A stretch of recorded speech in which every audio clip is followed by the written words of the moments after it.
ComEO award winners. And a lot of good luck to our colleagues that have presented us the launches, their launches last night. Good luck for your launch early next year.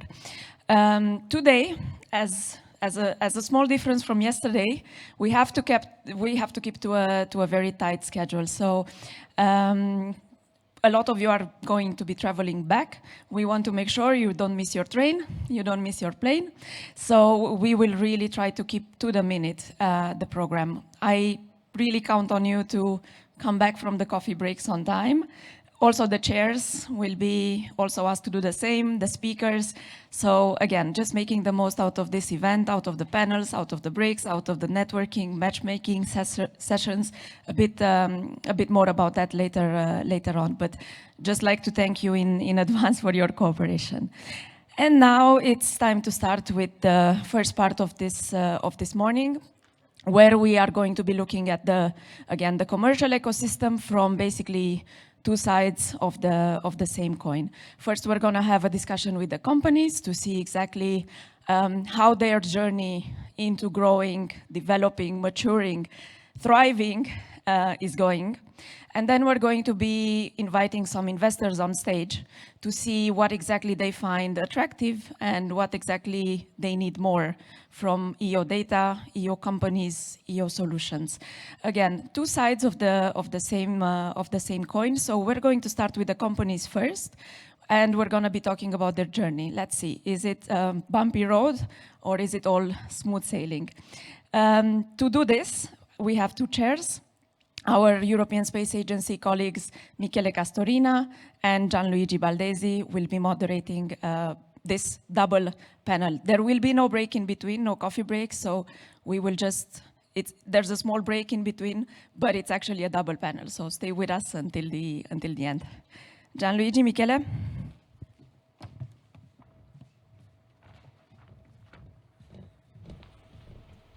So good morning, everyone. So first of all, I would like to mention a bit short introduction about the session and call then the different panelists on stage. So we will talk about two main topics. The first will be the status of the financing of the different companies and the road to break even in the first part of the panel.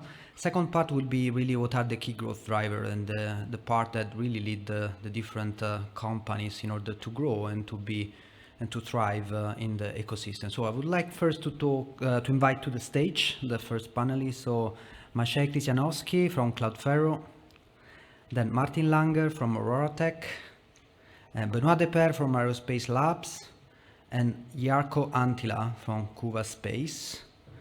I think, unfortunately, I didn't see Michael Putz from Black Shark, so it will be just four of us inside of the stage. Yeah.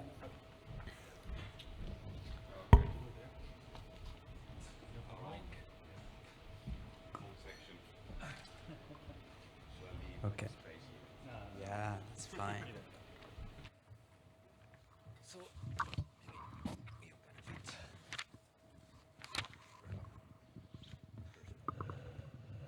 Gianluigi, so to you the first question. Yes. So, I mean, maybe before starting with the question, good morning, everyone. Would be good to have them to present themselves quickly and to present their company. I think will be very good to set a little bit the scene. So maybe you want to start, Benoit, next to me. Hello, good morning. So my name is Benoit. I'm the founder and CEO of Aerospace Lab. Company is 6 years old. Nearly 400 people working in the company now. And we started as a vertically integrated remote sensing company. And now we expanded into telecom a bit more, but our heart is still in remote sensing. My name is Maciej Krzyżanowski. I represent Cloudflare. Cloudflare is a computing cloud services provider for the space sector. Why we are here? Because data is the final product of all Earth observation missions. We provide the full ground segments, digital ground segment services as a service, starting from ground station as a service, through data consolidation, through data processing, data storing, archiving, dissemination, everything as a service. We are 10 years old. We provide important services to many clients, services like reference data source of Copernicus missions are provided by us, for example. We are a fast-growing company. We have more than 40 million euro of turnover this year, with 240 people aboard. Yeah, so that's it. Thank you. Martin? Nice to meet you all. I'm Martin Lange. I'm CEO of Aurotech. We're a German company based in Munich, 6 years old. We're working with customers all around the globe on the wildfire problems. So we offer advanced fire monitoring, but really operate end to end. So we have our own thermal satellites in space, our data pipelines, and then our modeling, which supports anyone on ground needing help in that topic, which could be, for example, governments, like the government of Greece, but also private customers in the insurance domain and infrastructure domain. While we came from the tech, we came from the space domain, we had a reality check early on in the company, having a seed investor from Deutsche Bank who confronted us with the reality to better have customers and better have a product before starting on anything space related. I want to reflect on this also a bit in this panel. So happy to be here. Thank you. Jarkko? Good morning, everyone. Jarkko Antila from Kuva Space. We're a Finland-based company. We do Earth observation services to help our customers to monitor and mitigate assets and problems arising from climate change, degrading food security and degrading geopolitical situation.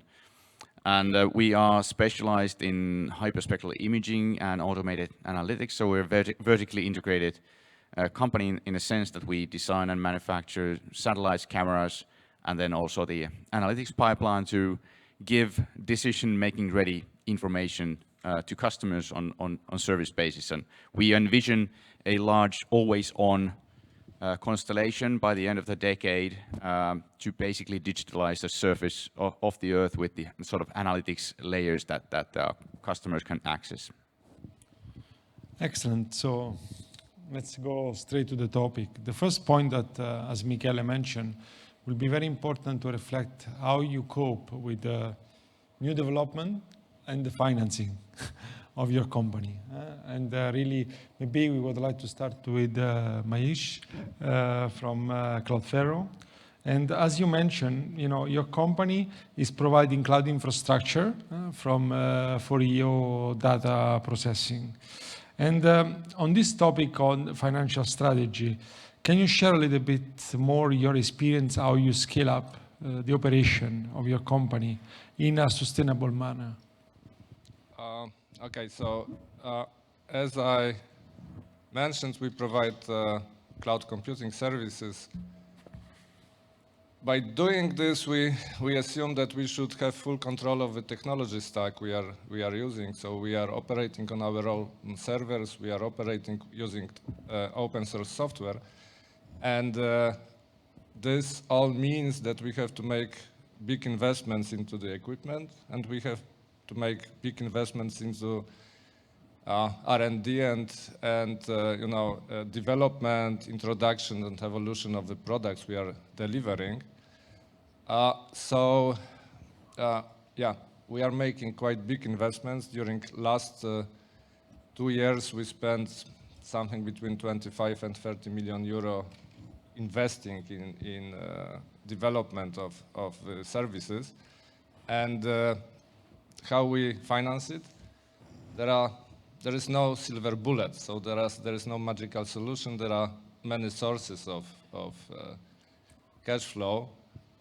First, I would like to mention ESA. There is the ESA policy of 35% of down payment. Of course, it very much helps with short-term cash flow. Then I would like to mention, and this is even more important, the ESA policy of taking risks and selecting companies that are young, unknown. I would like very much thank you, ESA, for this open-minded policy, because without this, little could be done. So this is also a very important factor, ESA as an anchor tenant. And then there are a lot of other ways. There is the founders financing. As you see, we are not the whole founders group. We are not what you call very young entrepreneurs, so we had some time to have some savings. So we could provide seeds at the beginning. Then, fortunately, there are guarantee programs provided by the Polish authorities. So for first commercial credits, we just obtained guarantees. By the way, the institution that provides it, Bank Gospodarstwa Krajowego, was mentioned yesterday by European Investment Bank. There are also guarantees for exporters. So we used everything we could to obtain credit. Then, since a lot of our investments, these are investments into IT infrastructure, components of servers we build and use, we persuaded banks and leasing companies that this is a kind of stuff that can be a subject of leasing, like cars or heavy machinery. So we are using financial leasing, of course, and this is also a big element of our financing. Then, as I mentioned, we are developing and introducing products. So this is R&D. For R&D, you can also look for ways of financing. There are funds from Polish National Center for Research and Development, and we obtained grants from them. There are horizons, and recently there is another instrument. It's called ESA. It's important projects of common European interest. We are in the cloud infrastructure services. Part of it. So, when you can finance parts of your R&D by such funding, you don't have to put it on your operational cash flow. And of course, we put everything we earn into the development again. So just everything. And in the history, I mentioned founders. So, founders loans we also use. So I can repeat, there is no single solution. There is no magical solution. But on the other hand, somebody yesterday mentioned that in Europe, one should be positive to get financing. So we were always very careful to be positive as soon as possible. And this is an important factor. So there is no culture of putting a big lump of money into the companies in Europe and then, burning this money. No. It's not the case. But on the other hand, if you look around, there are a lot of mechanisms, and you can use those mechanisms. And this is what we did and what we are doing all the time. So I can't say this is easy, but on the other hand, we are an example. One can do it. But I would like to again come back to the beginning and thank you, ESA, specifically for its industrial policy and taking risks and believing into new companies that they can deliver what they promise this is something really big.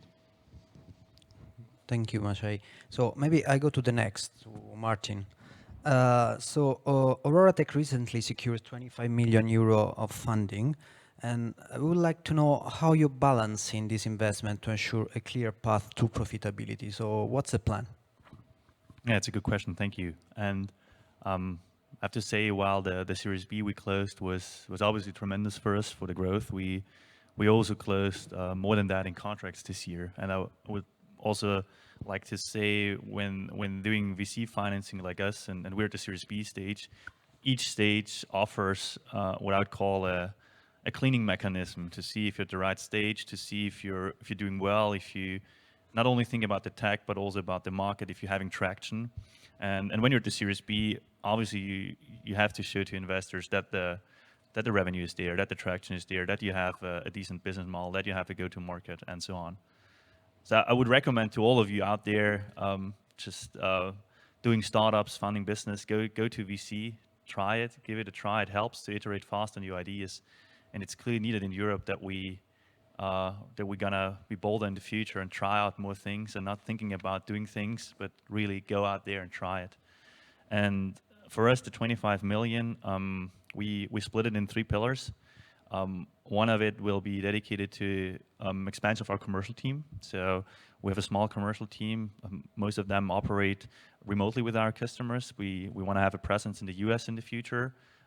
We believe we need that for commercial causes. We're still going to be headquartered in Munich, nevertheless. The second pillar will be dedicated to our advanced modeling. So for me, the intersection between AI and remote sensing is the main domain we're working on. And I'm very happy for our relationship with Incube and also the FeeLab on that topic, because it really helps us see where the forefront of this technology is.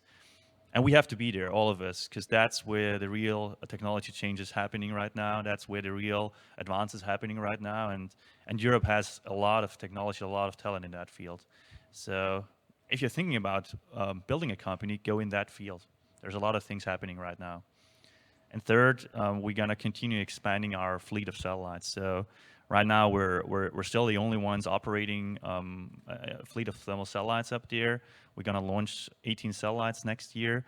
But we have to keep pounding. We have to keep expanding. There is a competition coming up. And as you've learned yesterday, there is a lot of money going from China into the US in all of those topics. So we have to be bold and invest in that as well. So we split up in those 3 topics and try to work end to end, which is sometimes not easy. We also didn't choose to do it that way. So we started downstream and built all the way upstream and now connected the whole chain.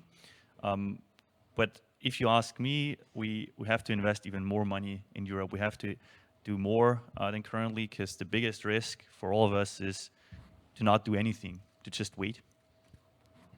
Thank you, Martin. We'll go next. Benoit. Aerospace Lab raised 40 million in 2022, if I'm not mistaken. And as you mentioned in your introduction, you focus basically in 2 verticals. One side is the space manufacturing. The other one is the Earth observation data.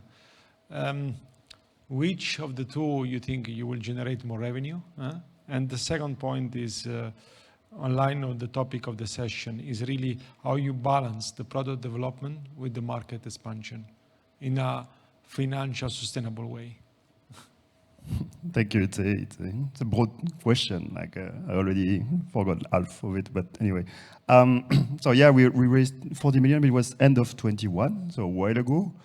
And overall, we spent 100+ million in R&D, because I mean, something we are good at in the space domain is to do technology push. We, at least speak for myself, but we don't listen too much to the market and the customers. We just develop cool stuff, and then we see what sticks. That's and it shows. If you look at all the public companies, like the startups that went public with the SPAC frenziness 2 years ago, most of them are dying because techno push. So they don't listen to the market. So we pivoted every 6 months until we kind of found out what the market wanted. And we discovered that what the market wanted from what we developed was hardware. So to answer your question about where the revenue is coming from, right now our revenue is coming from like 90+% is coming from hardware sales. So we deliver component, satellites, buses, payloads, optical, radar, whatever the customer wants, we develop it, we have it. Two companies that wants to operate services. And so it's a, this pick and shovels gold rush analogy, we sell shovels now. We still have a team that is like, we invested quite a bit into the downstream PDGS data pipeline, and it's super helpful because it's allowing us to understand a bit more what the customer wants, because we operate a few satellites that are basically take demos to show the customer that we can deliver. So we have, for instance, we have a 50 centimeter resolution satellite in space, and when I say 50, please, new space crowd, stop lying about your diffraction limited resolution. GSD is not the spatial resolution, it's more complex than that. So this one is a real 50 centimeter in space. But we don't sell any data, but we use it to show to our prospective customers that we can do hardware, this is high performing, and we show them the SLA, we do this kind of stuff. And then, yeah, balancing expansion versus development. I mean, it's a trial and error kind of venture on our side. So we just, yeah, we develop stuff that we put in the fridge for 6 months, 1 year, believing that the market don't want it. And then all of a sudden, we have a lot of traction for those. So yeah, it's a bit random. Very, very clear.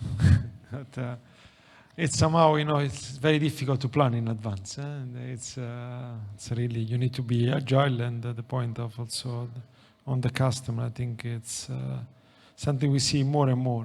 Also was presented yesterday on one of the chart of Simonetta. It was very, very clear. So maybe I will continue with the Jarkko.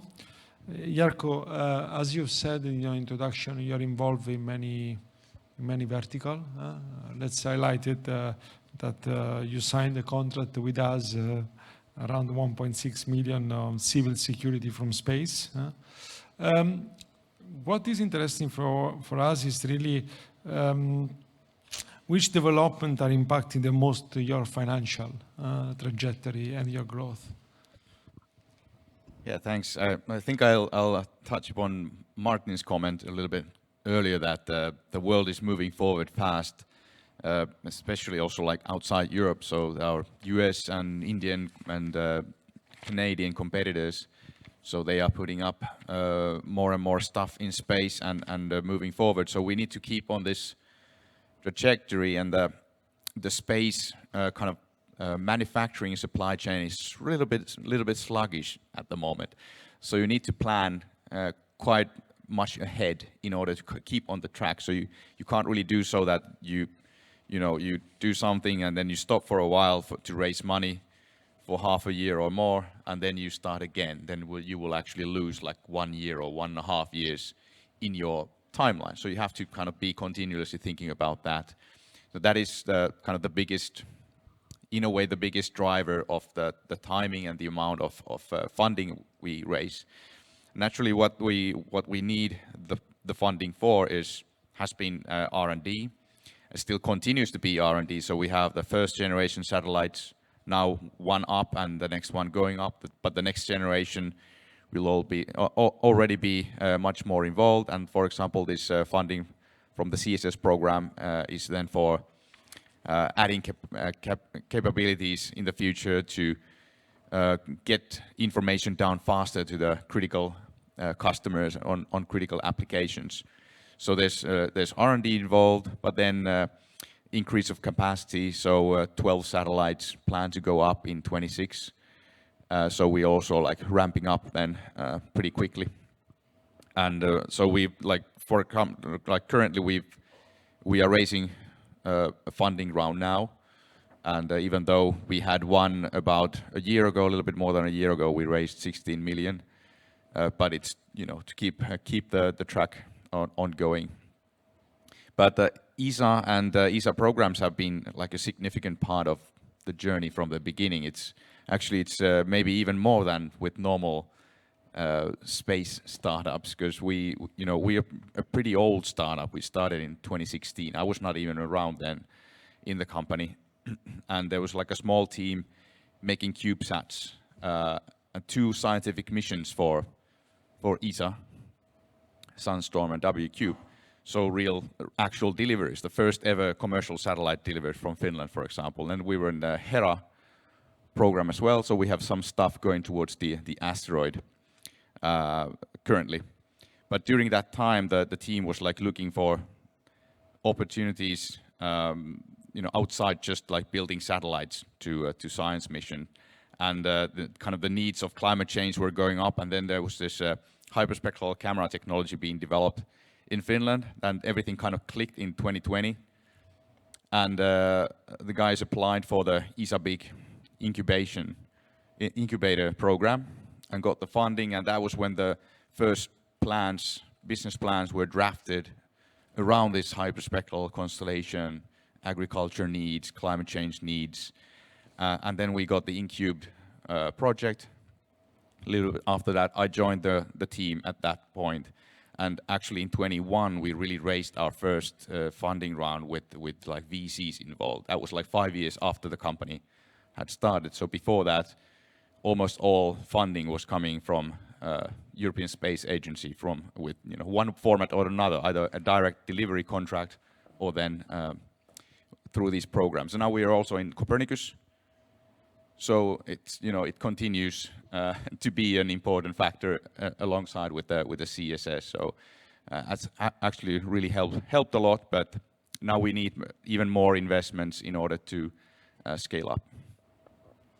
Thank you very much. Maybe I forgot to ask, to inform you at the beginning that there is also a short, at the end, the possibility to have some questions for the panel. So if you can scan the QR code, we will use them the whole morning also for questions and possible polls towards the end. So you can use it now and then start to raise your questions towards the end. So now I go again in the second part. So we saw how it was possible to start the financing, and I would like to know now the plans for the future. So I would start with Maciej. So we see that your market is expanding globally, and what type of capital development route you want to follow in order to expand, and why? Yeah, as I said, we are 10 years old, so we are a mid-cap company now.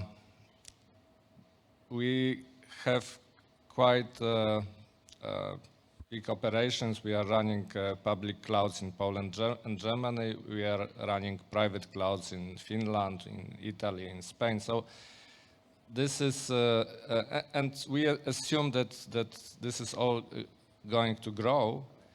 So obviously we are looking at the capital market, and what we think is that our goal is probably the initial public offering, going to the public market. And why is that? Because, on the one hand, we assume that at a certain moment we can need the leverage of the capital market for some bigger expansion, so that we are not able to do it only organically. Then public market gives transparency that can be of value to our customers. And also public market gives us what we value, which is very valuable for us, that we can keep our general direction and keep control on the ways we develop, together with keeping our European character, which is also important at these days. So finally, it should be probably public market and IPO, though we have chosen a staged approach to this. We currently allowed into our shareholders private equity fund. It's called Innova Capital, and they have a minority stake in our company.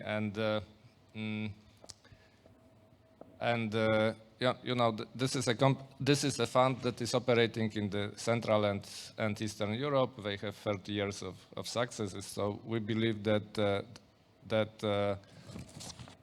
this is we are going to be the next success. But why we are going through this way? Because we believe that they can help us grow in the next few years, because this is what they always were able to do when cooperating with somebody. And they are also, can help us making a good IPO, which is, of course, a target if one goes for this direction. So we are now a part of a capital market, though it's not, it's not public yet, but this is capital market, and we believe that taking this route, we have a chance to become who we want to be. We would like to be a leader in the field of services we are serving and the partner of first choice. So, that's the direction. On the other hand, obviously, we are observing the market very carefully, and every strategy has to be adjusted sometimes. So, while having a good and well-defined target, we are always ready to adapt to what's around us. Very good. Maybe let's go back to Martin on the Aurora Tech. I mean, I remember in one of the pitch yesterday, they were saying that I recall now the title, but there was the concept that the satellite is global. I like your application, the wildfire detection. It's really a global application. So the question is really, what is the strategy that you deploy to extend your offer internationally, and also how you are attracting customers in the different part of the globe? Yeah, there's a lot of things to say about that topic, and a couple of things I won't say here. But first of all, for us, we started with customers. I think our first customer was in Australia, second customer was in South America, a third customer was in Canada, and only after then we started with customers here in Europe.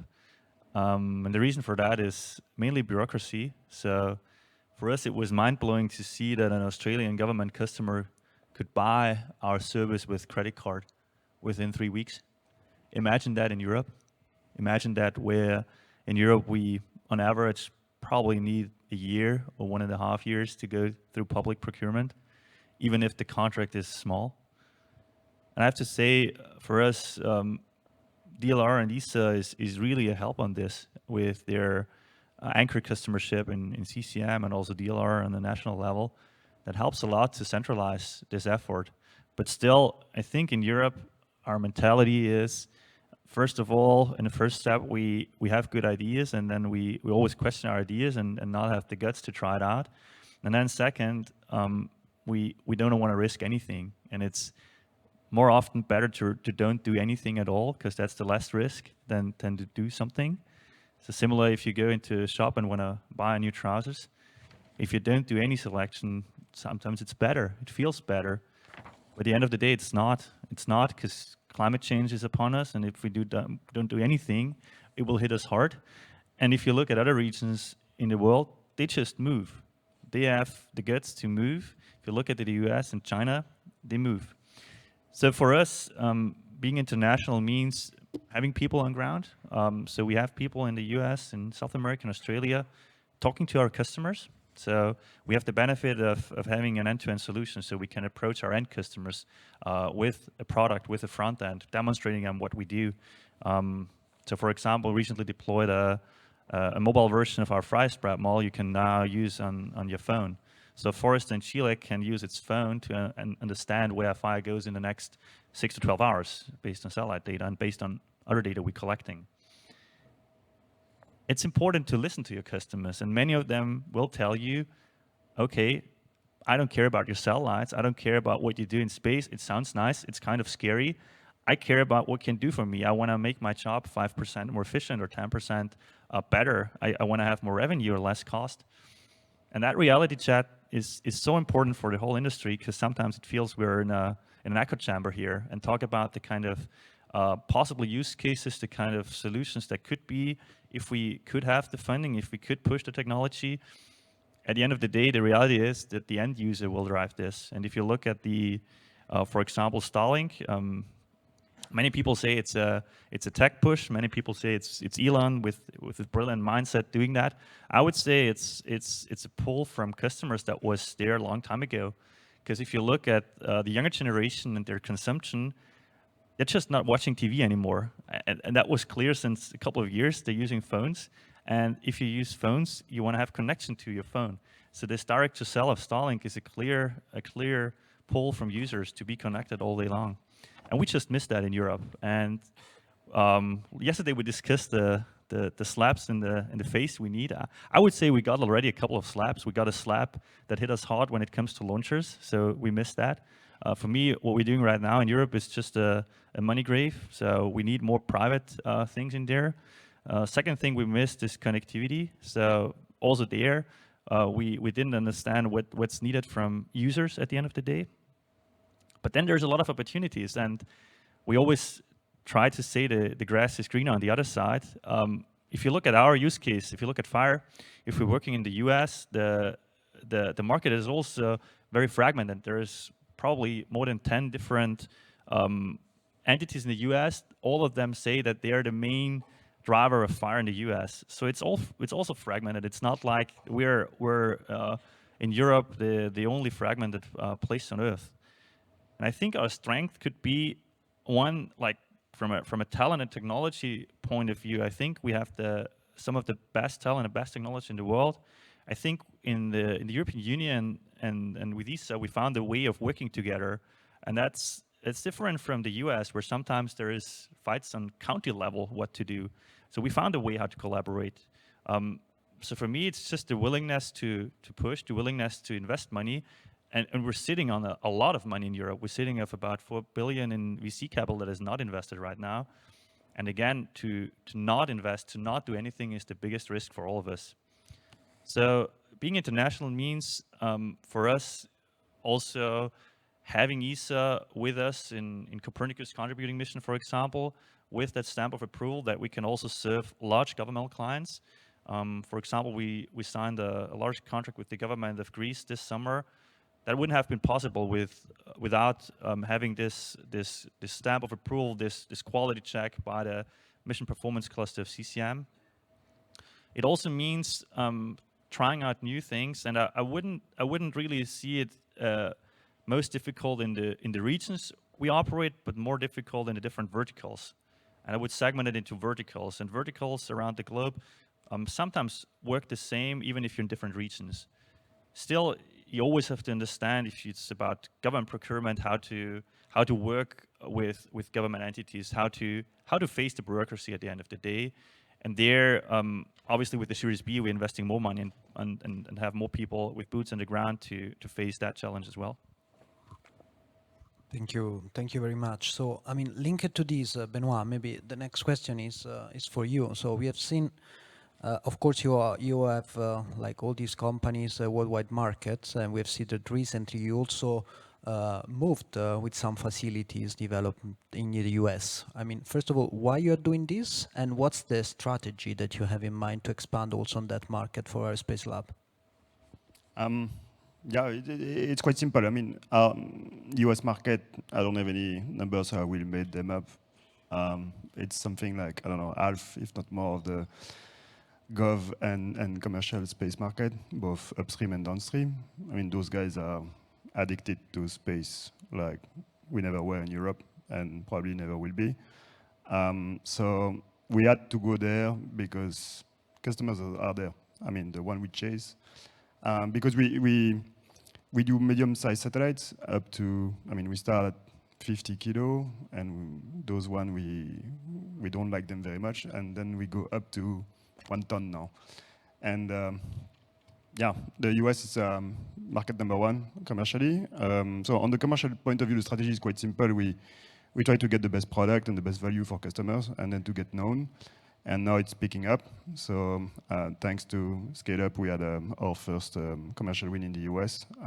So we work with John Luigi to secure that, and it was really like a strong statement. Like we had a pure US company, spin-off from one of the best US university that is working with the US DoD, and the satellite is built by us. So even though there are other satellite providers in the US, they picked us. So the strategy is really to listen to those kinds of customers. And then on the US Gov market, we're also active with Space Force and the like. The strategy there is to, again, prove that we can bring some value, but at the same time, learn the codes and be compliant with their procurement policies, which are a bit different from the European one, but they are not very sophisticated. So if you play along with their rules, you can secure some market share there as well. Okay, thank you very much. Maybe connected to this, I will also ask Jarkko. I mean, you also had recently established Kuva Space US, and how you leverage your presence in this market, and how do you secure these customers as well in the US, and what's the plan for expansion there with respect to European? Yeah, it's we haven't touched like dual use or defense so far in this panel, so I think it's time to touch that topic. 3 years ago, we didn't have anything on defense on our agenda. Then the world changed, and like Finland went from, not never join NATO 75% for 30 years to let's join NATO 80% in about 2 weeks. And that was the mindset that changed, and we started also looking at that area. And nowadays, defense opportunities are something that we are looking at very actively. And obviously, then especially then, the US plays a big role. And it's kind of interesting that the United States have evolved the system over the years where the business and the defense side are hand in hand. So it's like it's dual use by nature. Whereas, especially in Finland, the defense have been like completely separate from like anything else. But I think it applies for many other regions in Europe. Like the funding tools that are available in Europe have been divided so that you do either non-defense or defense stuff, but not really dual use. So for us, ironically, it is easier to start working with the defense organizations in the US, even though there's a lot of restrictions. So in order to do that, we actually established the US entity, and we hired this guy, Jerry Welch, who was running ESA US before. So he has taken one Finnish remote sensing company into the US and established connections. So we figured that, who would be the better guy to do it again. So what we are doing there is now focusing on the governmental connections, governmental contacts, and working our way kind of step by step, first through like US primes that have these big program of record contracts, but then over time establish, more and more depending on the contract requirement. So sometimes you need to have certain security requirements. Sometimes you need to do the work in the US. Sometimes you need to have this heavy foci mitigation process done. Sometimes you even have to have significant ownership in the US, all depending on like how deep you go in the system. So it's very relevant to have that entity there. But also naturally on the civilian side, the US is a big potential market. So it helps us also to work with those customers, like big businesses, like big agri companies, big seed companies, although they serve typically also regions globally. So it is not as critical as in the US. So that was kind of the main reason of doing it. And in Europe, there's still no tools really to do this, like getting this sort of anchor agreement in the phase where you're not yet like providing stuff out of the shelf to something, then the thing is different. But when you are still like piloting and testing and developing, basically Copernicus CCM is the kind of the thing that it's not a defense, but you know the nature of it is a little bit similar. But otherwise, they are all in the US. That's why we're there. Okay, thank you. So it means that you see the potential growth of the US market as bigger with respect to what you can get in Europe in the short, medium term, or? The access is much easier. I think the market. I mean, the market is big in the US, but I think in Europe and well, it's growing more in Europe because all the budgets people have woken up to this world, and that the budget is going up. But as in kind of an you know, creating a new market and kind of an early stage company, it is much easier to get involved with the customers in the US this phase than in Europe. So you kind of go to the US, develop the products, and you know, establish that, and then come to Europe and start saying the same things in Europe or in NATO.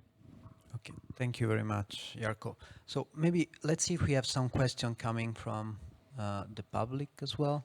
Or Gianluigi, do you have any additional questions for the panel in the meantime? Yeah, actually I do, and maybe I will ask all the panelists to reply in a very fast way, because it would be, otherwise we would try to make this interactive, but we are only me and Michele asking the question here.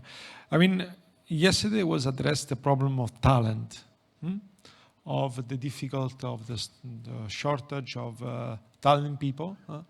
Do you experience the same? And if so, on which, let's say, function?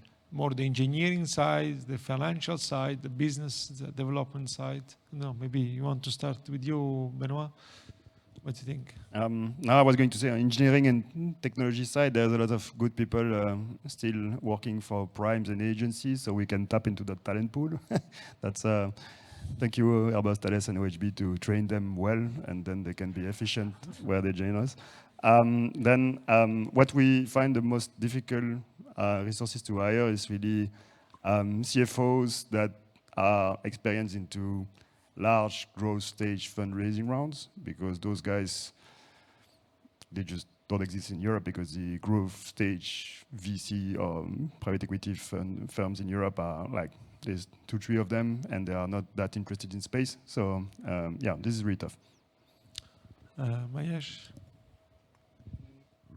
Basically, engineering is a problem, yeah. Specifically in digital services, because we are competing for the same people as the whole world. Fortunately, recently, big players started to pull people again to the offices. So it's easier for us because it's harder to work from abroad and work remotely. It's easier for us to attract people on local markets, so this is very important. So engineering and specific engineering in some fields connected to Earth observation, to some specific data processing chains. This is also quite rare quality. On the other hand, when I look at business development, I think we have some very, very good people around. So yeah, engineering always. It's clear. Martin? For me, it's a twofold answer. So it takes a lot of effort. It's hard to hire the right people because we are also picky with that. So it takes us some time to go through that process. But so far, we didn't have problem to find the right talent. I think for two main reasons. One, being in Munich and the broader ecosystem there helps us a lot. So we have a lot of great universities, research institutes, big companies, space companies. That helps a lot. And two, we have a company that is built for a purpose, and that attracts a lot of people that find their reason to work for us in that purpose. And I believe you can find the best talent in the world if you give them a purpose to work for. Yeah, for me, in our company, we look at both like development and business part. Like Martin said earlier, that the different parts of the world have different business logic and way to operate. Like, you know, working with in the US or in Japan, for example, it's very different. So we need like local know-how. And so there we are definitely not like limited to, you know, finding people from Finland only. Another topic is data analytics and software development, which there's like a big competition, I guess, globally. So we're not picky on the geographical location either. About 1/3 of our company is actually already analytics and software people, even though we are like building satellites and cameras as well. But that's kind of telling the direction where we're going, and we have a little bit less than 1/3 of the companies abroad, and out of them, almost everybody currently is like data analytics and software development people. Thank you, Jarkko. I mean, we also have some questions. I don't know we can address them all, but I think some are very interesting. So, and I will ask you who wants to answer first. So I think the first one is quite good. So we bought the panel yesterday, and today we see large investment in hardware providers. With so many data providers active, is this market becoming saturated? Which I think is, we see, especially in Europe, I would say, I mean, in Incubed also in the program, we see a lot of, let's say, entities willing to develop, but then, of course, not all these solutions will have a market. So what do you see, and what's your strategy also to address this risk in terms of your company growth? Yeah, maybe I'll start. So, yeah, there's definitely a lot of companies putting up hyperspectral or thermal or all kinds of modalities, and there's a bunch of, you know, a lot of optical companies, radar companies. So there will be a lot of data, but still, for example, hyperspectral, not all hyperspectral is the same. So it's actually not like a thing that you would just buy an image there and an image there, and you would be happy with that. And also the data is very complex, so you can't actually see anything with your eyes really from hyperspectral. You need analytics to it. So so there's definitely room for more satellites and more data providers, but I feel that there's no benefit in having like multiple companies with like small constellation that are all a little bit different. It doesn't like open up the markets to be able to kind of consolidate the data in some way to serve the end customers is actually the key. So the kind of the analytics side of it will be in a crucial role, whether these satellite companies that are selling imagery will survive.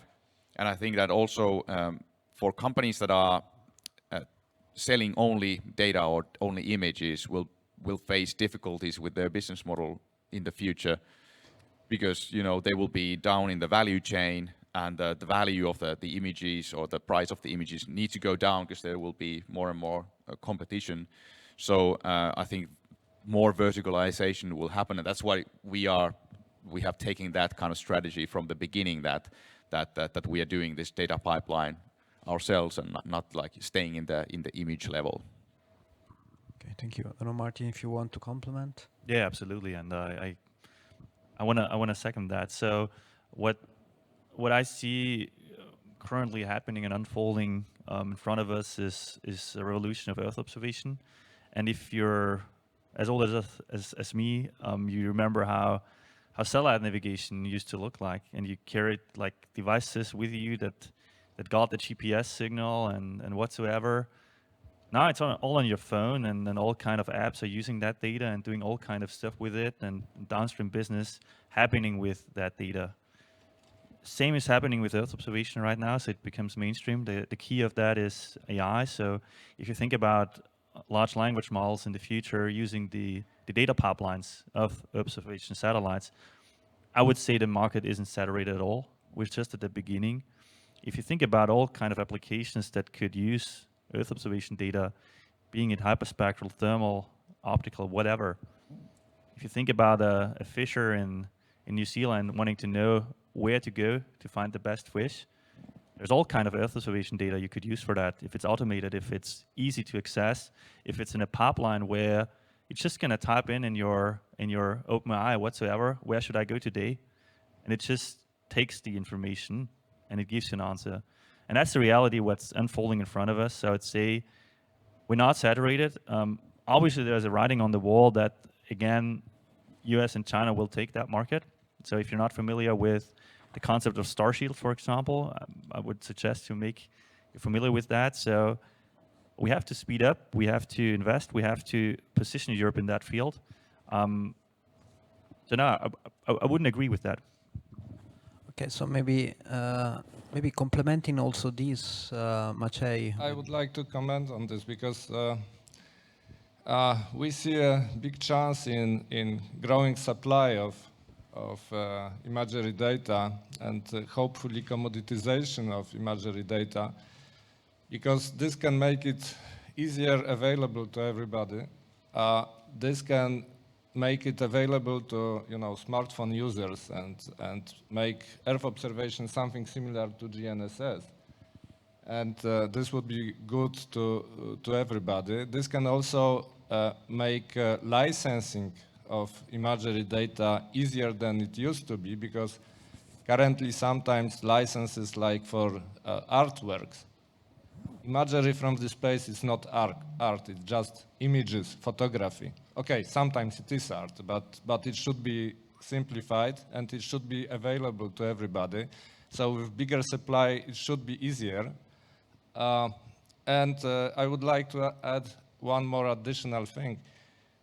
With big supply of satellites, we have a feeling that sometimes new providers forget that a lot of goes into data and data processing. It's a rule of thumb, it's 15% of the whole budget is going to the ground segment. And sometimes while the technology, upstream technology is beautiful, this downstream stuff is a little bit forgotten. So we also see a very big chance for the companies like us that are able to provide this second part, also in a commoditized way. So yeah, we welcome everybody who is going to provide imagery. Maybe we can help you and make your life easier and make your maybe even cost smaller, maybe. Maybe Bernard, just to close out this, if you can complement, and also maybe link it is also to one interesting question, it's which related to the phase CD of the funding, why this is maybe, which could be linked also, I mean, to the next expansion of this solution, which we just mentioned. Yeah, about the comment, I kind of disagree with all my colleagues here. It's been 10 years doing this on panels, and I hear the same pitches. It's going tomorrow. Like tomorrow, we're going to unlock remote sensing. Through this, like since 10 years, and if you look at the US, they are a bit in advance on this. A lot of downstream company, most of them raised A, B, C round. Most of them disappeared, and the ones that are remaining, they don't thrive. They're almost dying. So I don't know. Maybe we should move forward and see better ways of doing commercial remote sensing, because in the end, the customer is institutional. If you look at all the money, it's flowing to defense and agencies. And the commercial market is yet to be seen. I mean, there are some applications there and some tiny bit of turnover that is generated, but enough to convince non-space VCs that it's going to explode, and then Series A, Series B, and then, as I said, bankruptcy for most of them. So I believe it will consolidate, and some people will crack it and make it happen, but it will be a few giants, and we need to scale. And then I join the point of view of my colleagues that we need bigger companies that reach critical mass, so they can really make a dent in this. But first of all, they need to find the code to unlock really useful commercial remote sensing, which again, I didn't see anything like that today. And I wish the best for the one trying, because it's really hard. It's been 10 years that New Space failed to deliver this promise. On the funding stuff, B, C round, and so on, it's a bit linked to that. If you look at the VC landscape, it's quite easy to get seed and A round closed, even in Europe. because it's rather small tickets and there's a bit of money there, and the risk profile of those VCs is through the roof. They don't do thorough due diligence, they invest in founders and teams, and if the topic is hot, I mean, they go in. Space was hot, it's not so hot anymore, will go hot again in a couple of years. Right now they are doing drones, but they will do drones and green tech and then back to space and then biotech and then, you know how it goes. But then when you move to later stage funding, those guys are more quantitative, they do their homework, and then it's tough because, again, fundamental financial figures are not there for most of the space companies. And so it's tough to raise late stage funding because the landscape is, there are not as many players. They are more quantitative and they are more looking into under the hood. So it's tough to convince them. Thank you, Benoit. I think it's a great way to transition to the second part of this morning with investors. So first of all, let's thank our guest here. Thank you so much for providing a very different perspective. Thank you.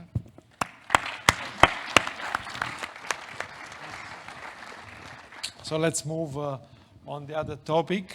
Actually, it's funny to see that we have many investors this session. We have, can you hear me now? Yeah. So we have 6.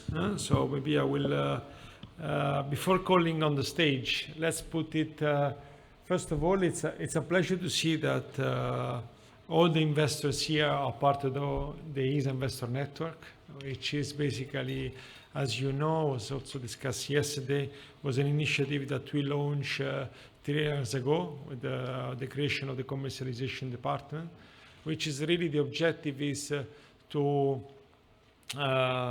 strengthen the relation with the financial community. So basically, having this connection with investors allows ESA, first of all, to understand better what are the decisions. Let's say they guide us in the definition of a new initiative, even new programs sometimes. For instance, Scale Up, the marketplace was designed thanks to their support. But also, we are also facilitating their job in sharing our expertise. When they do the technical, the due diligence, they can have an exchange with our expert. And also, we also share the company that are fundraising, that are in our program. So we saw a very good company yesterday. They will be part of the newsletter that we are sharing with them. And I think it's really, was very difficult to select different perspectives with these investors because, the network is growing. So today I have really the pleasure to have 6. We try to differentiate them in terms of location and size. So really looking forward to see them. Maybe I will call them on the stage. We'll call Lena from the DTFC. Welcome, Lena. And Nirvan from Revaya. Please welcome. You can go. Lena, very, very good, the shortcut. Quentin from Odasha. Christina from MIG. Eric from Natixis. And Ugo from the Space Builder. So also we try also to find a good balance in terms of diversity. So, sorry. Welcome.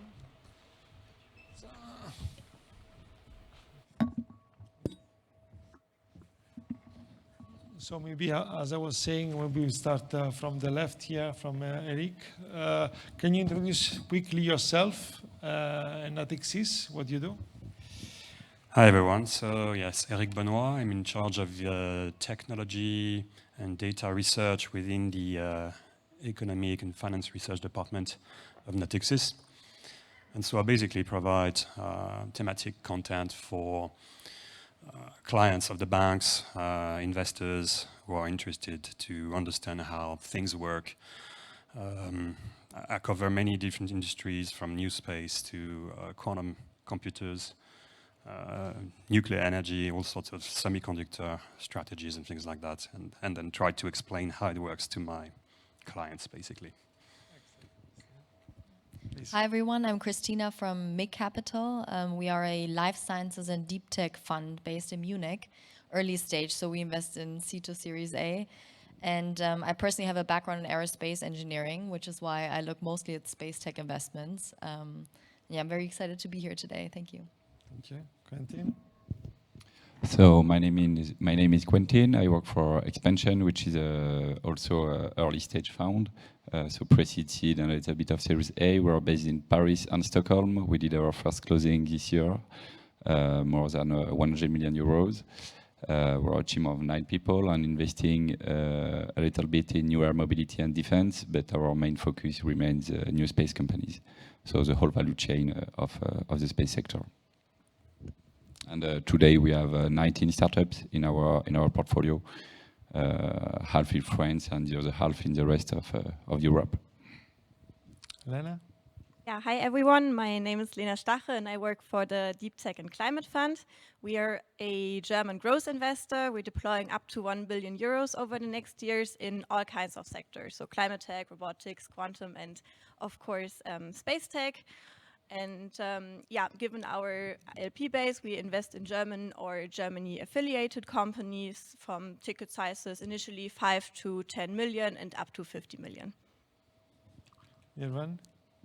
Yes, hello. My name is Nirvan. I'm a senior associate at Revaya, a European late-stage investor. Actually, on the last panel, Benoit did a pretty good job in explaining what we guys do. So we're one of the very few late-stage investors in Europe, which are generalist, apparently very hard to excite about space.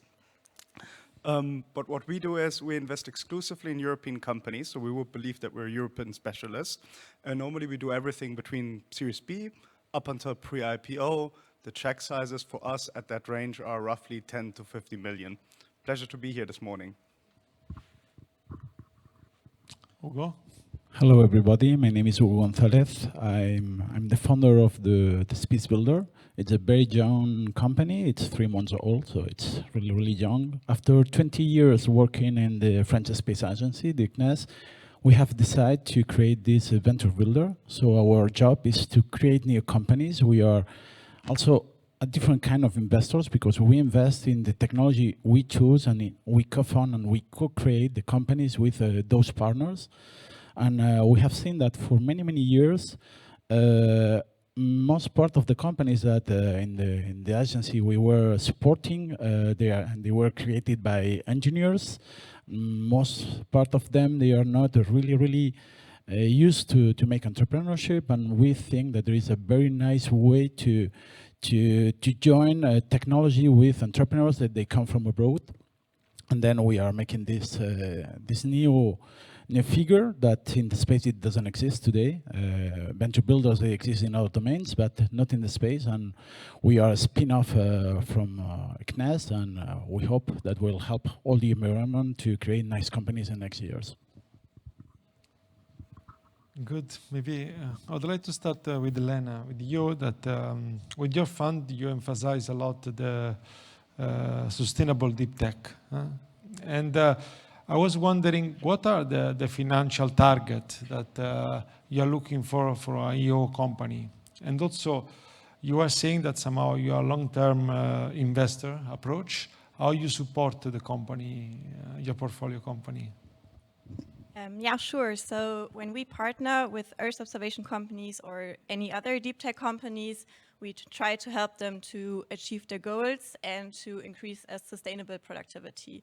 So we also expect them, of course, to meet certain financial targets and to have clear metrics on profitability and growth. But we also know that it's a deep tech company. So they have longer development cycles, they require more initial funding, and that's something we always incorporate when assessing future targets or when we look at our current portfolio.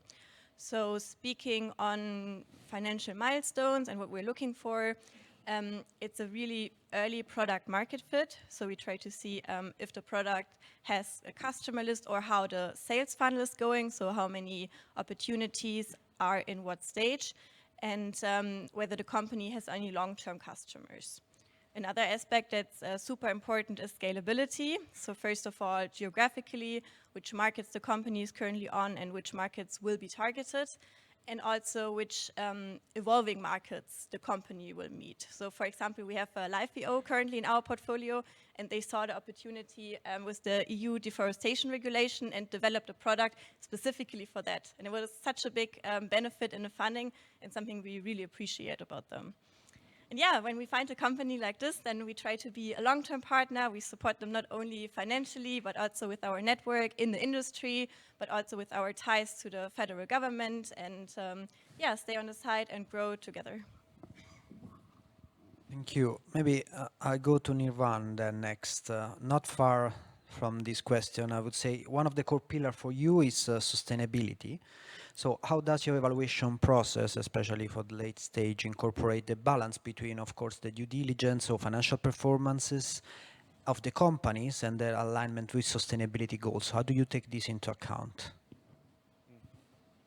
Yes, so one thing which is particularly important, maybe in front of the discussion, is I really, in the 21st century, don't get that much the dichotomy between sustainability or good ESG practices and financial returns. Because although privately as a citizen, I have a very strong belief in I believe in the existence of the challenge of climate change, and we have to manage that. At the end of the day, I'm not in a business of charity. I'm a professional investor, and I have a fiduciary duty towards my clients. And therefore, I can assure you that good ESG practices lead to better financial outcomes and resilience. And to be very concrete, when, for example, we look at space technology companies, or even more concrete, at Earth observation companies, most of the money, as we have heard, most of the revenue will come from institutions, government agencies, defense, large, for example, in Europe, European tenders. There's no way of winning those tenders without having the right certification, practices, and even things which maybe 10 years ago we would have considered fringe benefits or nice to haves or etc. So that's maybe on the one hand side. So being really good in ESG is actually something which helps you to grow the business significantly faster and better. Interestingly, space tech companies are used to this because, as we learned yesterday, some of their first clients very often are amazing agencies like, for example, the ESA, which are spearheading all these things in their tenders. The other thing is, if you think about the end outcome, or at least where we basically part ways with our companies after hopefully many, many years of a fruitful relationship, the exit, there it is important as well. It's quite intuitively to think, if you have a clear path to IPO, that latest then you have a lot of public scrutiny on, for example, ESG practices.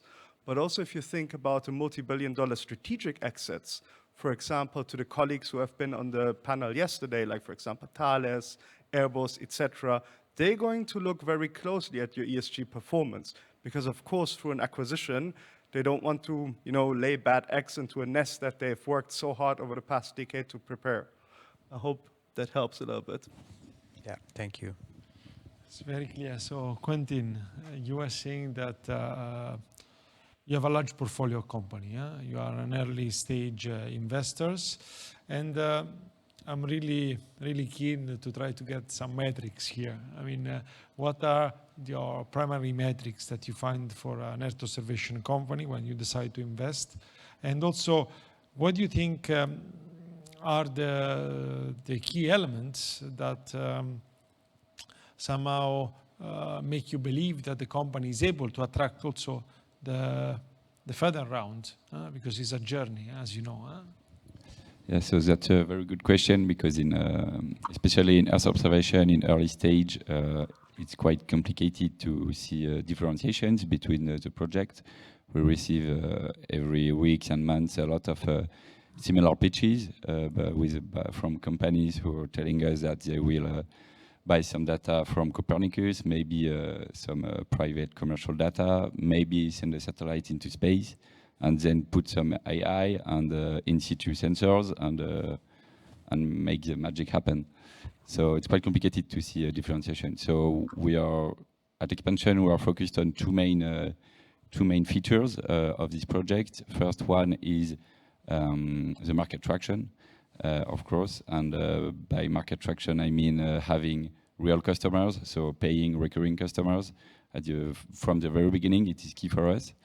And how do you recognize paying recurring customers? Is that we believe at Expansion that it is customer who forget that they are using space technologies, and it is always the same in the space sector, because you have the providers and then you have the customers, and in the end they don't care about the satellite, the payload, or the orbit of the satellite. They just they don't care, and they just want to use a service as in any other sector. And it is, for example, you can make the test in a cab. You can ask to the driver how Waze is working, and 80% of the time he doesn't know, or she doesn't know, because she don't care. So it is key for us to see what kind of customers is paying on a recurring basis. And the second main feature we are looking at is the team. And so the founding team, of course, but also the ability of the founding team to attract top profiles into their companies, and not only space profiles, but also profiles from the tech industries. So profiles who already launched or participate to big tech success in the past. We think that it is a key indicator. So the next one is for Christina. So from your experience investing in tech companies, what do you see as a driver moving, early stage company to move to the next growth stage funding? So what are the key characteristics you would like to share with us that you see in these companies? Yeah, so this is actually a very important point for us as an early stage investor, because once we invest, we have to ensure that our portfolio companies make it to the next round and the next round until we see an exit and actually make money off of our investments for our investors, our LPs. So I would say, maybe to answer the question is maybe what do we look for as early stage investors, and then what do we see growth investors look for that are looking at our portfolio companies for the future rounds of investment. And so as early stage investors, as Quentin just said as well, of course, the team is super, super important. So we look more for someone that can, given that anything can change, the technology will change, the market will change, or anything that we think now will happen will probably not happen in the way that we think. So we look for teams that are very adaptable, that can, change and pitch when it's necessary, and have the drive and energy to move forward. But of course, we also do our technical due diligence, not maybe to the extent that Series B or C investors do, but we want to see that this could be a scalable technology at some point, even though, of course, at the moment we're building a product. So we're investing in a team, building a product that's hopefully going to become very important in the market. And when we then go to later stage investors, or let's say growth investors, what they want to see is that there is so much traction already, and there are recurring customers that are big, that can potentially become even bigger contracts for those existing customers, and then also having new customers. But you have significant traction. So maybe for an Earth observation startups, this will be in the million or more of annual recurring revenue. And what they want to see is, now that you have built the product, you are able to scale at a marginal cost. So they really want to invest in the scaling. And what's important for us then is for our startups to have achieved this stage by the next financing round. So we really want to know an exact timeline once we invest of how to get there to then ensure further financing. Thank you very much. I think it's very interesting, especially for the Earth observation companies, where we see a lot of, let's say, project-oriented, sometimes startups, rather than highly scalable startups, which is not always the case. Maybe okay. Maybe going to Eric, Natixis is one of the first commercial bank that are entering the ESA Investor Network. And we've been trying in the past, it's been 2 or 3 years that with the Commission, with the European Investment Bank, we try to have a capacity building to bridge the gap between the financial community and the space and the technical. I mean, you have a role as a technology researcher in the bank.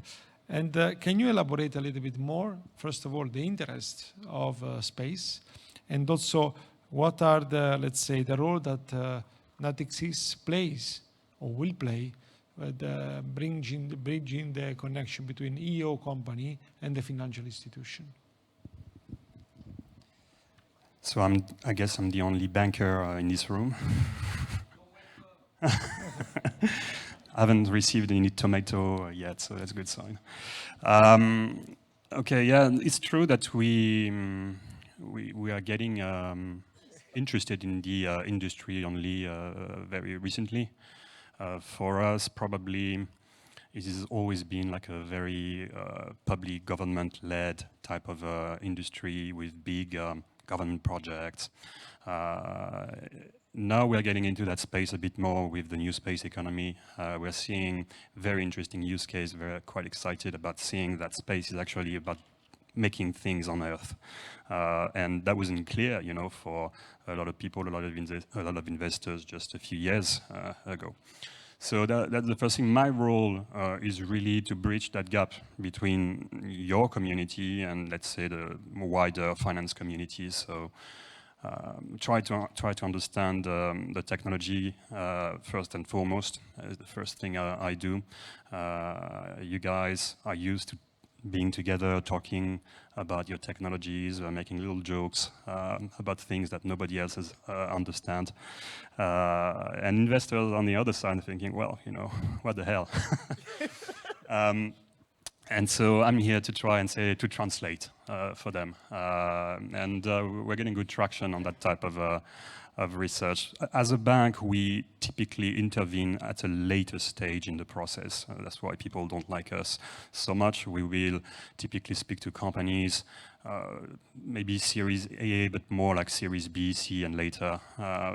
Typically, we work with companies who have already, I would say, the ability to work on a project mode.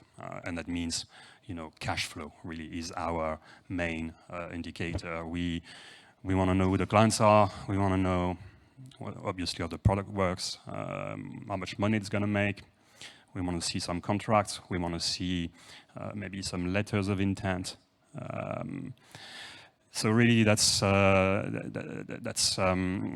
sort of companies that we deal with.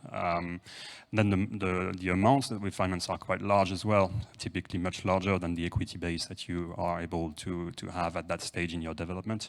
And we intervene in two ways, really. First, I would say advisory. So that can be a little bit of M&A. A gentleman in the previous panel was talking about IPOs. Please come and talk to us. That's the kind of thing we advise on a lot. We do a little bit of equity, but I would say this is really a niche business for us. Most of it is debt business.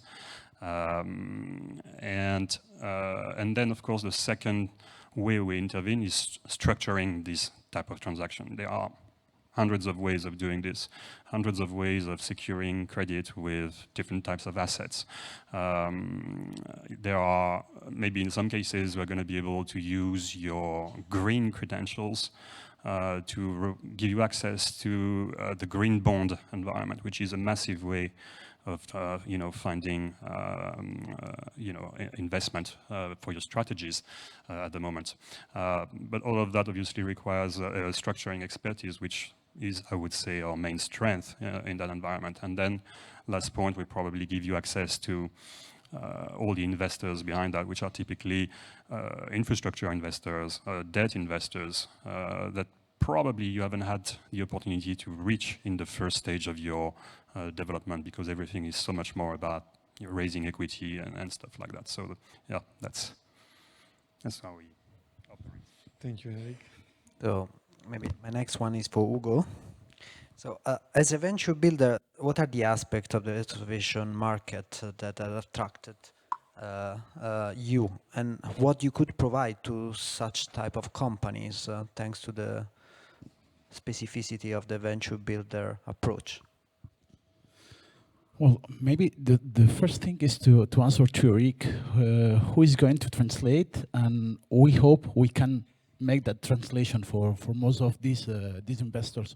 You know, maybe have been working as an early investor for many years, not on the bank or in the VCs, but in the agencies. You know, agencies, is the place where you go to find the first funds in order to start making some activities. And it was part of my job to identify which ones were interesting to fund and how we can help those people, those entrepreneurs to go ahead.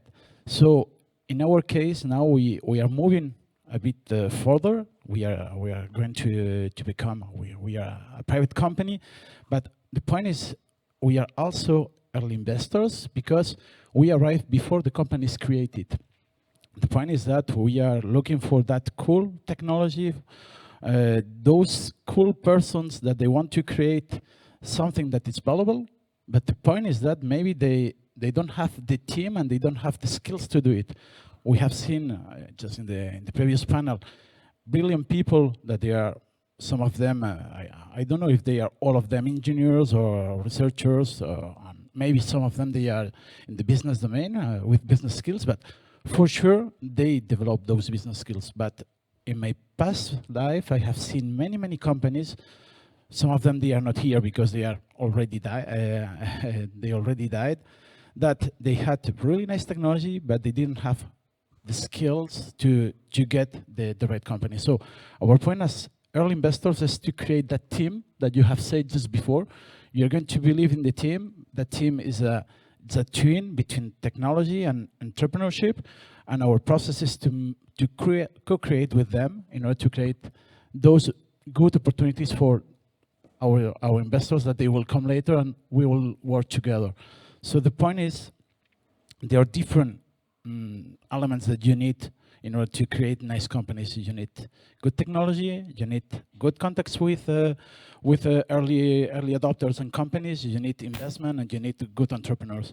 And our role at the Space Builder is to try to put all these elements at the right time in order to co-create with the right people, companies, labs, and agencies, for example, the right companies that they could scale up and they could bring value from the R&D that has been paid by public and private funds for years and years.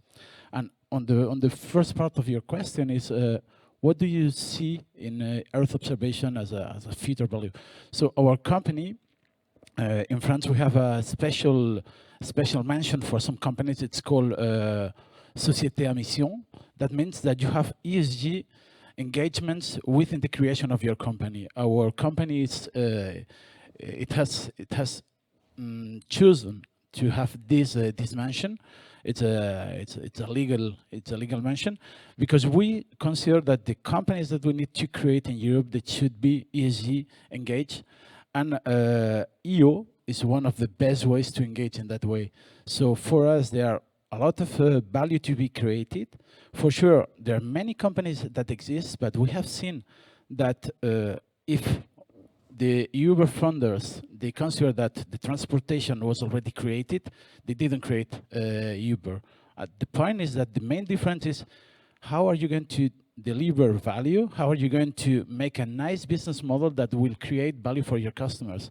And we think that there are many options. There is a lot of technology, there are a lot of needs, and we try to make the link between the needs, the technology, and those entrepreneurs that in many cases they don't know technology, and maybe that's a high barrier to entry for them. But with the Space Builder, our interest is to make those parts to communicate and to make it easier. You know, in other domains we have seen that, and there are so many studies on that. Companies that they are created through a venture builder, normally they arrive to the Series A 1.5 years before than traditional companies. So the point is how we can accelerate to bring that technology to the market and to bring value to the whole ecosystem. Thank you, Hugo. Maybe I continue with Lena. So in line with the rapidly shifting market dynamics, how does you navigate the capital allocation for the EU venture, aligning with the public co-investment initiative like the Zukunft funds? So maybe you can also explain to us what it means for Germany, this type of? Yeah, sure. So the Deep Tech and Climate Fund is financed through the Zukunftsfonds and the ERP Special Fund.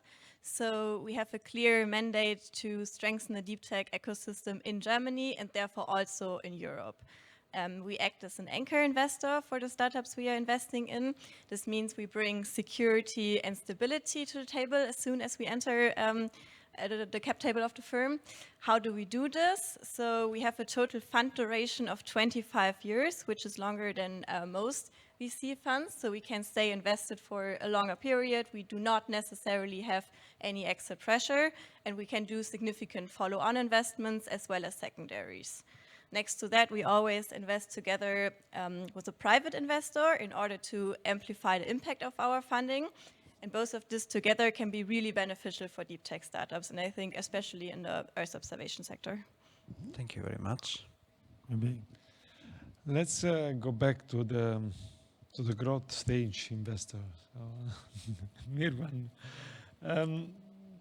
what is the secret sauce? What are the special strategy that you recommend for your company to scale up internationally and to attract new customers? And in particular, what is really your fund? How you can help them in achieving those goals? So it's a really good question. I like the notion of the secret sauce because like every sauce in Europe, there's like a lot of sauces because each country has one. It makes a lot of difference whether, for example, you start your venture in Germany and you can grow to a very, very large size without having earned maybe a single euro outside of the country, compared to, for example, Finland, where you might be international from day one. And even like, let's say, moves between two countries might be completely different. So for example, going from France to Germany and vice versa is a completely different playbook. So therefore, for example, we as Revaya, that are specialized on European companies, we kind of like collect those playbooks as we go along and invest, and then look basically on how to help the company to break out. Interestingly, of course, in space tech and in Earth observation, you very quickly become international per nature because a lot of your clients will be international. Maybe a couple of words on like how we specifically would help companies, and I'm making this concrete for space tech and Earth observation.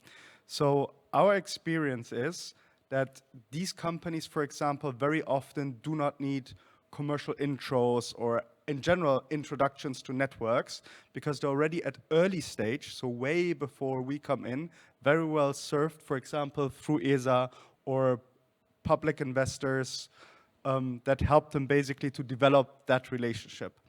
But things that we typically do are related to many of the topics that, for example, we heard about earlier this morning in the panel or yesterday.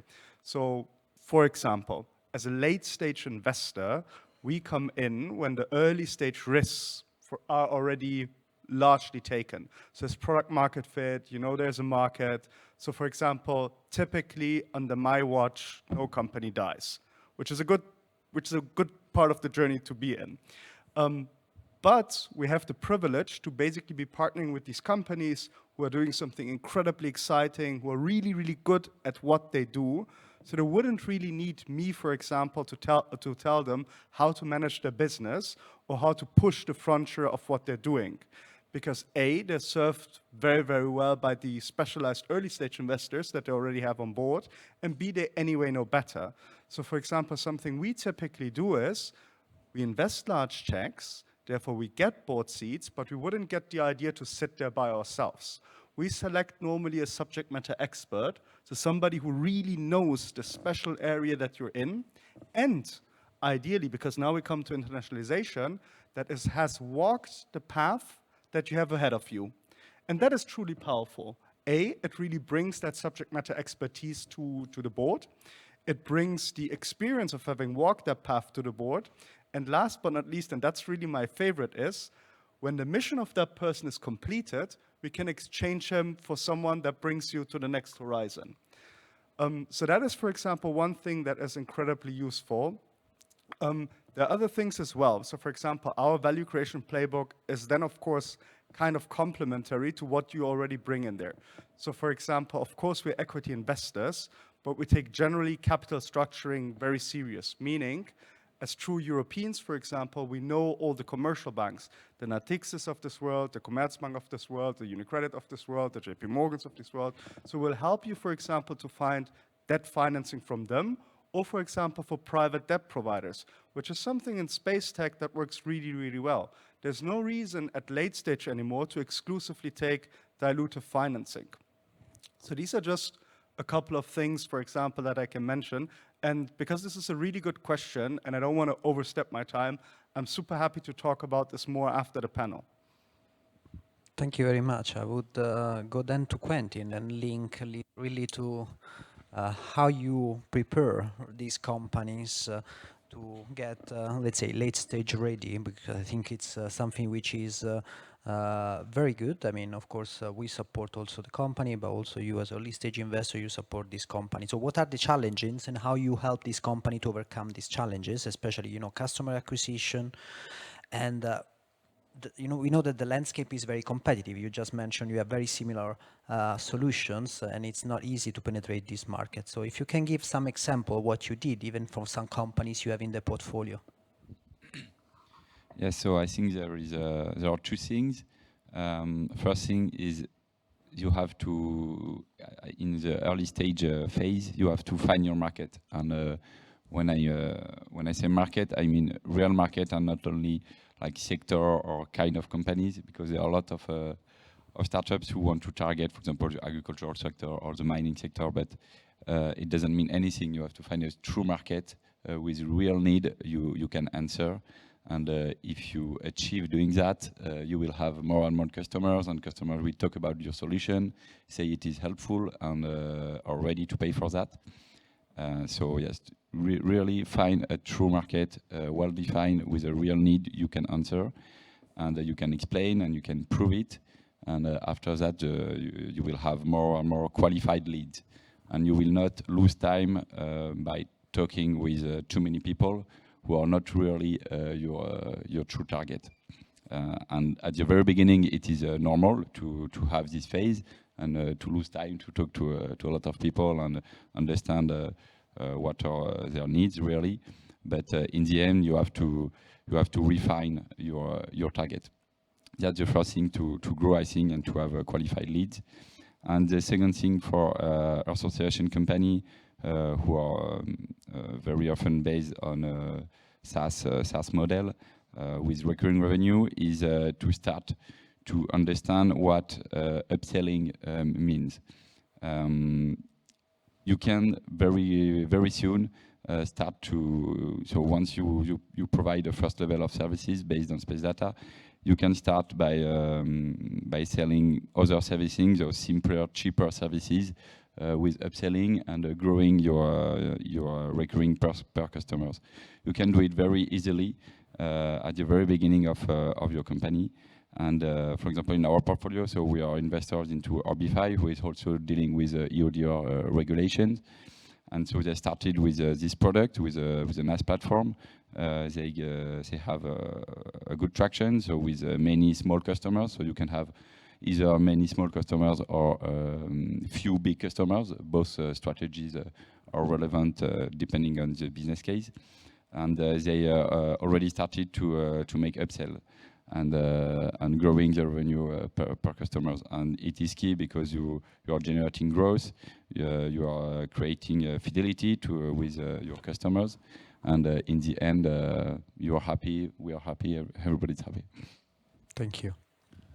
So maybe moving to Christina, because I think this forum is also an opportunity to learn, to have an exchange, to learn. So I really would like to understand what is your perspective as an investor in a different deep tech venture. How do you see the role of the agencies to support a company in the, let's say, to develop in Europe, but also international, in such a competitive market? What we can do to even more than what we do to support really the growth of the European ecosystem? I think as of today, wow, no, I'm really loud. So today, I think it's actually that we support each other. So it's the public institutions such as ESA and private investors like us that want to support each other and therefore the European economy. So if we think about how startups are funded today, there's of course grants and non-dilutive funding coming from public investors, which acts as a catalyst for us as private investors, increasing the total spending going to these startups, where we have to put in smaller tickets, but actually they receive more money, and therefore, in the end, we receive bigger returns. So it's a financial de-risking model for us. But of course, for the public institutions on the other side, it's important to allocate their money to the right startups. And this is really where I think as private investors can support, because we are financially driven. We want to make sure that our money is allocated efficient or effectively. So for us, I think what would make it even better in the future is, of course, so the number one thing for us as investors is transparency on the startup landscape. So I think what ESA does really well already today is to have this startup landscape of space startups. So whenever I have a new thesis that I want to follow and I want to invest in a certain type of space startup, I can go to the ESA Investor Network and ask what are all the European startups in this space, and they'll come back with a list. Really facilitates my job, but also it enables us together to allocate our resources effectively to those startups that have the highest potential of success, and therefore again accelerating the European economy. So I think like what would make this better in the future really is to always have this transparency. And I think there still is potential for improvement for both sides, because it still works in silos sometimes. People know of startups, but not everybody knows. And I think the best way to work is to really have an overview of everything, and also track how startups progress throughout their time. So look at pre-seed investors. We speak to them and ask them how's your portfolio doing? What are the stars that we should fund in the next stage? But to have an overview of understanding how all of these space startups progress from pre-seed to seed to Series A, and then make better investment decisions. I think that would enable the resources to be allocated more efficiently and drive the European economy even more. Thank you so much, Christina. Let me a little bit do some advertising here.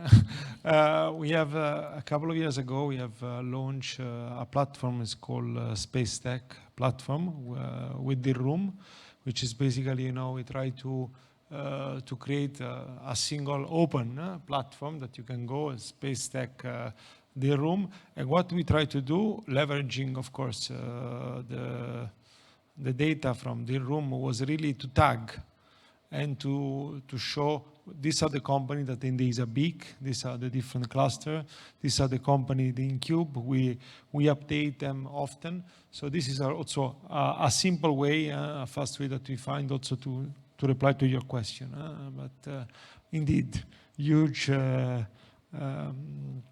can improve a lot. Thank you. So maybe I go back to Eric. So some question related to what you see for the future. So as your company are expanding internationally, so how do you support them, especially addressing the financial complexities which will become after? So like financial risks, or maybe access to growth capital, and also how do you suggest to partner with a public institution like ESA in this respect? Yeah, it's in terms of partnering with ESA, it's a new thing as well, and we're looking forward to being more at the center of this ecosystem and be more in touch with companies. I said I do not intervene at early stage, but actually that doesn't mean that companies shouldn't get in touch with us early. Just to explain what they're doing, what the use case is, why it matters. Lending money is a tricky business. We have enormous constraints on our balance sheet. One element that I'm quite interested in when speaking to people in this industry is everything has got to do with environmental and societal impact. because we are able to lend money much more favorably to companies in that space that can demonstrate beyond their technological mastery, that can demonstrate big societal impact or big environmental impact. And partnering with ESA is a way for us to get a feel for who's doing what in that space, and how deep it goes within those considerations. We have implemented something called the green weighting factor at Natixis, which is something we use to actually help lending money to those companies I just mentioned. Whereas if a company does, I don't know, oil mining or kind of things, it goes the other way. It's more difficult to lend to them. So again, being at the center of that and being in it, anticipate these flows early is very useful for us, and that's how we hope we can partner with ESA on these kind of topics. In terms of trends, again, that's one thing. I think one thing I would encourage this industry doing is really talk a lot more about the use case than the technology. I completely agree with what was said in a previous panel by, I think it was Benoit. It's always about pushing technology, and I've got the better camera, or I've got a better satellite. It's great. What is it for? We need to understand it better. What is the use case, and why is that use case really going to make money? And why is it going to have a big societal or environmental impact? I've been working on the agricultural topic a little bit, and to me that's a perfect example of things where, as a bank, I would like to get involved, because there's obvious value there from a societal environmental impact. That's the kind of thing that really I could see a bank like Natixis going into when the opportunity is right, for example. Thank you so much, Eric. And Ugo, last question before the coffee break, because we promised to be on time with organization. So, what is your view on the evolution of the sector, the Earth observation sector? You have been watching it, as you're saying, a long time from the agency perspective. Now you are launching your own adventure, and also, what is do you see the role? Let me repeat a little bit the question that I asked to Christina. What is the role that the public institution like ESA, the National Space Agency, can play to facilitate, to do the risk, the investment, the investor's decision? Well, being a former agency employee, a former French delegate for ESA, I think I cannot say that agencies they don't bring a really useful role in this activity. Well, for me, the agencies, they have two main roles. The first one is to in the innovation part. Agencies, they should help to create, to innovate new solutions in the academia, in the companies, and they need to help them. They help to continue the scale up.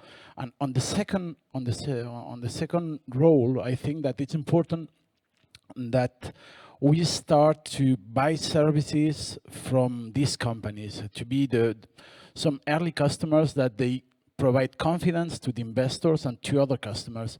For example, there is a very nice action that you are carrying with the European Commission. I've been involved at the very beginning, or for some time on that. It's the Copernicus missions, so the complementary missions, the CCM. I think it's a really nice action. We've done in France something similar. We have summarized needs from different government parts within our last France 2030 plan, And the government with the agency, we bought data, we bought services from the companies, which provide confidence to the overall actors. So I think that's very important. And one example is what our company, our spin-off, it's still another way from an agency to help the takeoff from companies. In some cases, I know that for ESA it's complicated, but the French Space Agency has set up some funds in order to invest in some companies as an investor. It was Carista that got some funding from BPA and from CNES. So there are many ways to create that innovation and to bring that innovation to the market and to help the market to have confidence. So in the future, as I said just before, there are all the market studies show that there is a lot of value to be created in the future. I've been working for many years on telecom. The first part of my career was the telecom, and that's why later on I was proposed to move to the Earth observation in order to see how we can take some telecom way of doing to the Earth observation. It's a quite different market, but what we can see if we look into the history is that at the very beginning, telecom was institutional. It was a B2G market, and then it moved to B2B market, and finally it moved to B2C market. And we think that in the Earth observation, we are making the first transition. For sure, B2G market is the biggest one, but we start to see many companies that they are interested to use Earth observation. So we need to use that interest to create value on that. And there is still another point I think it's very important is how the agencies with its power, they can help actors they are not in the space domain to understand better what space can provide to them. You are doing that in Cube, you are doing that in BAS. I've been working with the BAS people for many years. We are doing that at the French Space Agency. Let's translate and let's show the value that space could bring to those companies. And once you are doing that, then you will open new opportunities for everybody. And in the Space Builder, we are trying to make still another connection between those technologies, those actors, and to make the loop between the technology and the future customers shorter in order to be sure that the companies that we want to create, they are companies that they have some value to bring and some customers to have some revenues, because it's an important part. And I don't want to be longer because there is a coffee waiting for us. Okay, so thank you so much, Hugo. I think it's a good time to close. Please join me to thank the speakers. Thank you so much. And so I think we resume the session at we resume at 11:20. 11:20. Thank you so much. Sharp on time, and enjoy the coffee break. See you back at 11:20.